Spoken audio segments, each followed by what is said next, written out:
किरण, तुझ्यासाठी कोणती life changing movement ठरली असं तुला वाटतं? आत्ता माझं लग्न ठरलं होतं. हे नाही माहिती कुठे? हां, मग त्याच्यामध्ये खूप मला आता हे नाही सांगितलं पाहिजे माहिती नाही. अरेंज असं म्हणत आपण याला.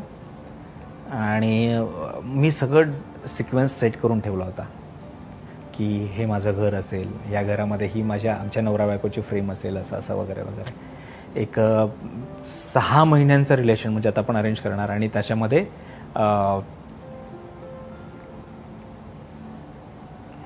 2-3 वेळा भेटलो आम्ही फक्त.